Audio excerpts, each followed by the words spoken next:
রাজনাথ সিংহ, তিনি এমন একটা দিনে লখনৌতে গিয়ে ঘোষণা করছেন যে দিন সংঘর্ষ বিরতিকে সম্পূর্ণ অবজ্ঞা করে পাকিস্তান মানে সামান্যতম কূটনৈতিক মর্যাদাটাকে রক্ষা না করে তারা আঘাত আনার চেষ্টা করেছিল এবং ব্যর্থ হয়েছে, এবং ভারতের আক্রমণে তারা বেসামাল হয়ে রয়েছে। সেইখানে এই যে ব্রহ্মোস প্রোডাকশনের যে আজকে যেটার উদ্বোধন করলেন রাজনাথ সিং, এবং রাজনাথ সিং নিজে কিন্তু উত্তরপ্রদেশের প্রতিনিধি, তিনি উত্তরপ্রদেশের মুখ্যমন্ত্রী ছিলেন, এবং সুতরাং সেদিক থেকে দেখতে গেলেও ভারতের মানুষের কাছেও খুব সহজে তিনি উত্তরপ্রদেশে সেটা কমিউনিকেট করছেন। এবং শুধু উত্তরপ্রদেশ নয়, এটা কিন্তু আজকে উত্তরপ্রদেশের ব্যাপার নয়, এটা গোটা দেশ শুধু নয়, বিদেশ সর্বত্র আন্তর্জাতিক ক্ষেত্রে ভারতের এই যে গৌরব, ভারতের এই যে শক্তি, এবং এই শক্তি প্রদর্শনটা কিন্তু পাকিস্তানের কাছেও বার্তা দেওয়া, অর্থাৎ পাকিস্তানকে এই বার্তা দেওয়া যে শুভবুদ্ধির উদয় হোক,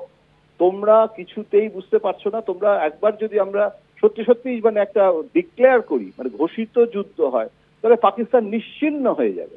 এবং সেটা কিন্তু এই গত 4 দিনে পাকিস্তানের সব রকমের প্রচেষ্টাকে ধ্বংস করে দিয়ে ভারত যেভাবে আক্রমণ হেনেছে, এবং প্রধানমন্ত্রী আজকেও এই যে এত অল্প সময়ের মধ্যে 48 ঘন্টার মধ্যে 4 বার বৈঠক করছেন, তার কারণটা কি? তার কারণ এটাই যে এই যে জল, স্থল,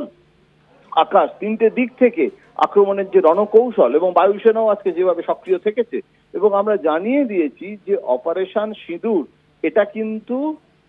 শেষ হয়ে যায়।